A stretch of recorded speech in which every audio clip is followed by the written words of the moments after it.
What's up, Five Headers? It's your girl Tyler, and I'm back with another episode. And today I have a very special guest. She is a mentor in the construction industry, founder of The Construction Coach, host of the Constructing You podcast, and #1 best-selling author of the book Constructing Your Career. She has been featured in various platforms such as Yahoo Finance and the top 100 women in construction. Let me welcome Elinor Moshe. Welcome, Five Headers, to Five-Headed Lady. We are on a mission to bridge the gap between who society leads us to think we are versus who we truly are.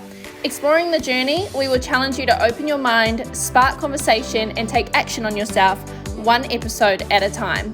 From 3 countries, 7 cities, eating Weet-Bix and bread and having $10 to my name, this is only the beginning. So I've already done kind of like a quick intro into who you are or what you do, I guess. But for those of you who don't know you, who is Elinor Moshe? That's a fantastic question. And as I was thinking about the answer, most people, when they try to answer that question, what they do is they base it on external identities, meaning their experience, that they're 15 years, that they're a mom, they're a dad, they're so on. These are all things that are outside of ourselves. And yes, they are important to us, but first and foremost, we are spirits. We are spiritual beings before we are physical beings. Mm-hmm. When you strip away all the titles, I'm someone who's very achievement orientated. I'm someone who is heart-centric. I am a person who is a very deep thinker. I spend a lot of time in my head, for better or for worse. Yeah, I feel that. Yeah, especially now. I'm a person who is locked in on, like I said, achievement. Achievement is a really big focus as to who I am as a person and really driving that impact. And look, of course, they are just cornerstones of my personality. Yeah. But it is really about knowing who it is that you are at your core. And, fundamentally at the core, I'm a teacher. I am someone who is here to teach, to inspire, to create. And that has nothing to do with any externalities and the labels that society will put onto someone. Yeah, that's important and important. The reason I asked this question, because I had a podcast before with a friend of mine, and she didn't struggle to answer the question, but she was kind of like, it just made her sort of think.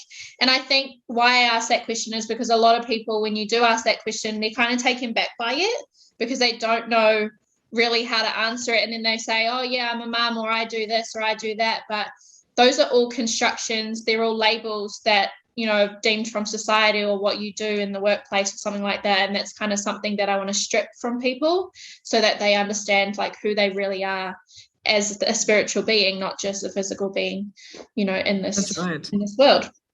Yeah. That's right. And people don't spend any time figuring out. Like I went through years and I still am, like I'm always getting myself on different levels. It takes time, but people aren't actually putting that in. So when they do pose that question and you tell them don't talk about your title, so on and so forth, they've got nothing. Yeah, which is so interesting. Yeah, I hope people take that, because I think a lot of people will think, oh yeah, when I answer that, I'm just a teacher, or I'm just a mum, I'm just a labourer. But then if someone was to ask that outside of the title, they wouldn't really know how to answer it. Which is where the idea that you kind of brought up of there being a difference between living from the outside in versus the inside out, which I really love this concept, because I feel like we're taught from a very young age, or pretty much since birth, to, upkeep and work on ourselves on the outside, but not really on the inside. So what does the concept mean to you? That's a great question. Thank you, Tyler. So up until a certain point in my career, I was living from the outside in, meaning the only way I would be able to have success was if I climbed a corporate ladder. The only way that I should be as a woman in a certain industry, I had to be this. Yeah. By the age of 30, I needed to achieve this title. They were all things that were outside of me. I didn't choose them, but I internalized them. And this goes deep into belief systems as well. Yeah. A belief that I'm not good enough or I'm not worthy enough. Then what happens is I internalize that. That is taking things from society, from culture, from media, from parents, from all sorts of different types of conditioning, and then you internalize it and you make that your belief system. That is what it means to live from the outside in.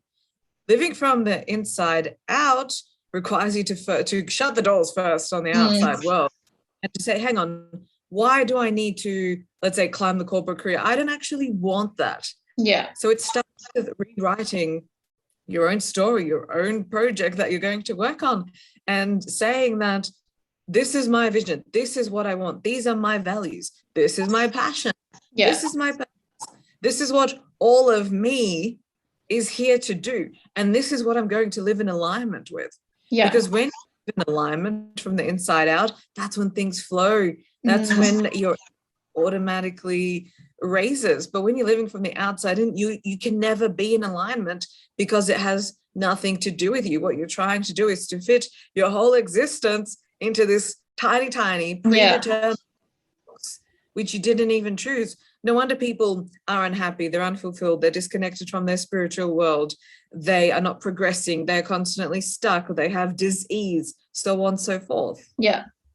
And they just get stuck in this cycle, and then next thing you know, they're no longer here, which obviously we want to stop that. They kind of figure that out and work through that so that people can start really living authentically. So what about your journey? So you said that you were living from the outside in. When was that moment that you realized that you were? And then kind of how did you move into the later of living inside out? Yes. For a very long time in my career, I had success by all external trappings, and people would have happily swapped places with me. But I always had this nagging feeling that there is more, that this can't be it, and I was working on a bad project at the time with really inadequate people.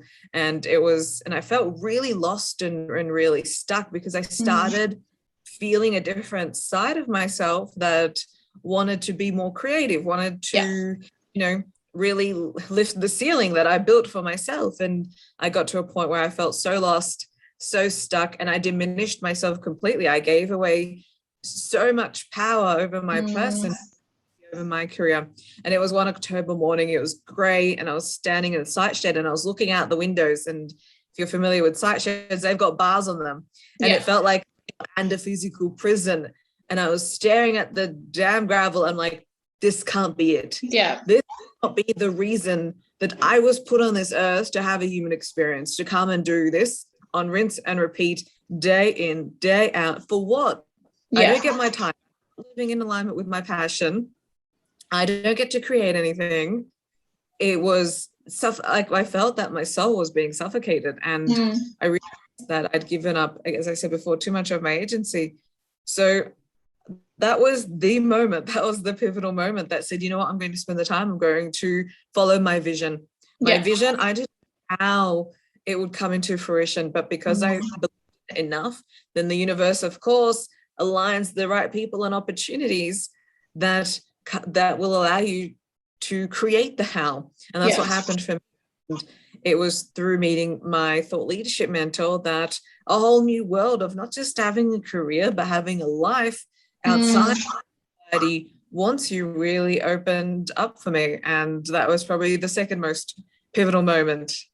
So when you say that you were, I guess, successful, or what they deemed successful, what does that look like? Like, what was success for you at that time? And what were you doing back at that time? Was that still in construction?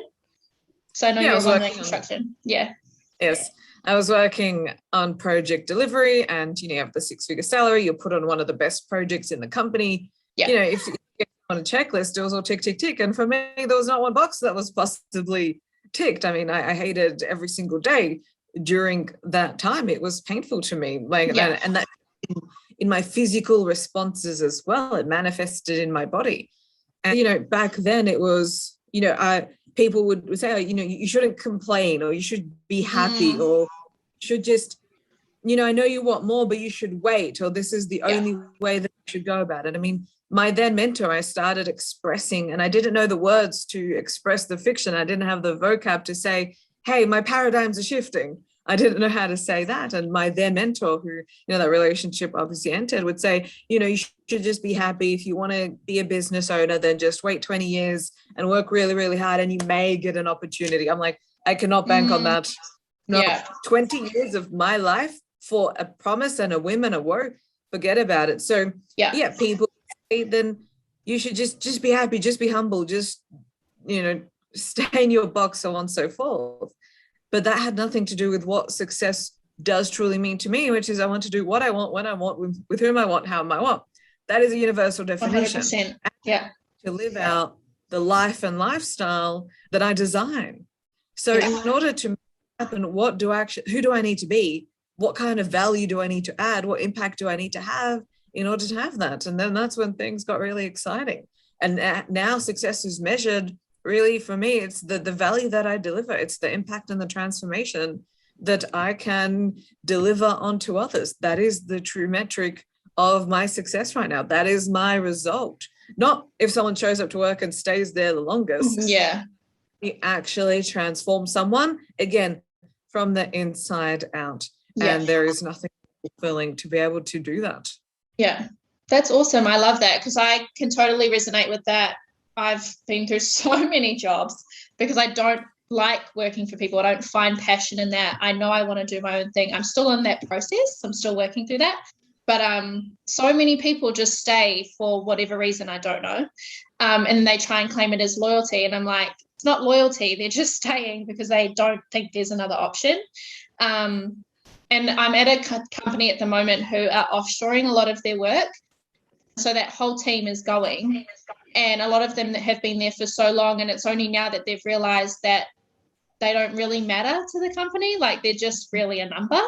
There hasn't been much growth there. So I'm glad that they've realized that now, so they still have time. But a lot of people don't realize that there's a lot more outside of just working for somebody else. You know, what is it that you really want to do? Because I can tell you it's probably not working the job that you want to work or that you're working at the moment. No. So how is living from inside out, it's a bit of a tongue twister, beneficial both professionally and personally for someone who's kind of looking into that a bit more? Well, people need to think, what's the alternative? What is the alternative than just living out someone else's dream, someone else's plans? And I don't remember who said the quote, but when you look at someone's plans and realize what they have in store for you, it's not much. So live from the inside out. First and foremost, you know what's important to you. You know what your core values are. When you know what your core values are, you can start making really good decisions for yourself. I know what my top values are. And if something doesn't fit in with them, then I'm not going to dedicate and spend my time doing that because it's not going to get me closer to what I want. Yeah. When I live the inside out, whether it's personally or professionally, I know what my vision is, meaning I know the kind of life that I want to have and the lifestyle that I want to have and the work as a function which I want to do. When you know your vision, then you're able to make really good decisions for yourself as well. Because otherwise, you know, if let's say you don't have a vision and I would say, Tyler, there's this amazing opportunity, you have to come and do it. How would you know? I think it's a great opportunity, but for you, it might not be a great opportunity. So what is your actual benchmark to say, this is what I need to be consuming my time with in order to make happen? And this is how people free fall, both personally, professionally, because they have no basis for decision making as to what is an opportunity and what they really should be doing with their time, with their energy. So otherwise, again, people just fall through the cracks. They just are continuously dissatisfied. They're unfulfilled with what is unraveling, in their life. And then they start, and what that does is it reduces their energetic state. So then they have even less energy. And this is how people end up being locked into a cycle of mediocrity. They're not doing what they want. They don't have what they want. They can't do what they have. But that's all a consequence and a product of their own mind. Yeah. Because they're taking thoughts from the outside and they're not actually listening to their inner intelligence and their inner wisdom and doing to do the deep inner work to have clarity on that. And the thing when it comes to the deep inner work, it is actually quite boring. At first, it's fun because it's all revelationary, but after a while, it's boring, and that's how people give up. And again, they lock themselves back into mediocrity. Yeah, and sometimes it's hard, like pulling all that stuff out. But once you get to the end, you're like, wow, that was amazing. And it's similar to if you have a goal and you work towards your goal, like sometimes in the beginning it could be boring, there could be things that you don't want to do but you have to do to get to this next step, and then at the end you're like, wow, I'm so glad I did that, that was so cool, you know, so fun, whichever. But I wanted to track back to how you mentioned you worked out your core values, because I think values can kind of get blurred at times and some people don't really know what their values are or what even values are. So how did you work out what your core values were? Some people can do a values test. You can do it again from the outside.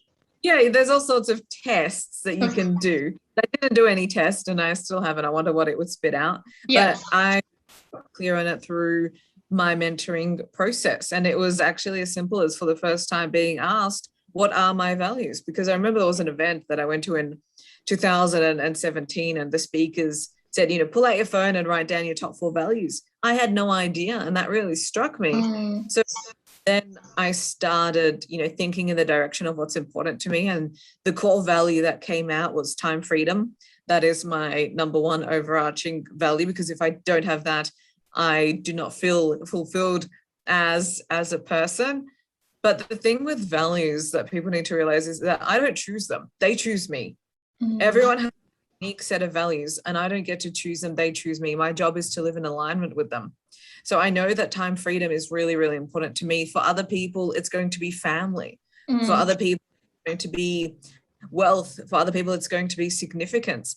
So whatever those values are, you do need to get clear on it by really just honing down on your top 7. You don't need more than that, because then it becomes too much. Your top 7, and it is simply by looking at it's this amalgamation of your vision, your person. It's this overall clarity that you get at once. Some people may struggle to just sit down and write their values. Other people already know it and they just actually need to write it down and have it in front of them, and that's it. So values are really about understanding what is already so important to you.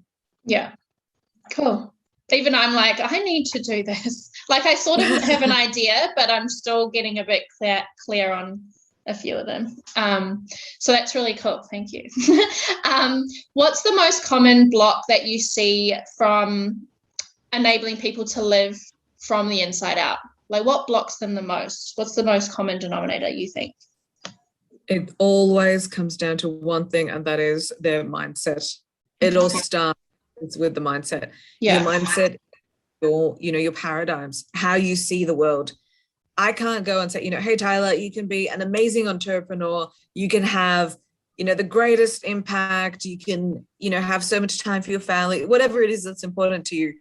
But if that isn't part of your worldview, if you don't see that that is possible, then it's what I say, because in your mind, you might be like, no, I'm only an employee and I earn the minimum. I'm just using you as an example. Yeah, no, that's okay.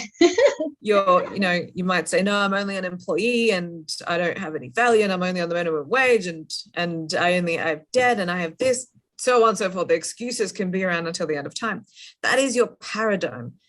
And it always comes back down to your paradigm, because your paradigm informs your thinking. Your thinking then informs your feelings inform your actions inform your results. Yeah. That's what always comes down to. Now, what most people do is they try and put a Band-Aid over the result. And that might be 24 to 48 hours. That's why people are just hooked on overconsumption of information, because it constantly runs out. People do not need information. They need more transformation on the paradigm end, but that's what does takes that deep inner work. So anytime people come into any form of resistance or they're not getting the results that they want, it always comes down to one thing, and that is their belief systems. Because as I think Henry Ford said, whether you think you can or whether you think you can't, you're right. And you cannot go and convince someone else of that unless they actually want to change as well on a very deep level. And some people do start that journey, but then what happens is that they self-sabotage because they don't see the result fast enough. And what they're failing to realize is that for 10, 20, 30, 40, 50 years, they've been thinking the same way. If it was that easy to change it in 3 months, you could change the whole world like that, but it takes more than that. So when it comes to people not living from the inside out, from the outside in. It comes down to their mindset, it comes down to their belief system, and also that people aren't challenging their belief system and they're actually recognizing, is this belief serving me? And the answer is probably going to be no.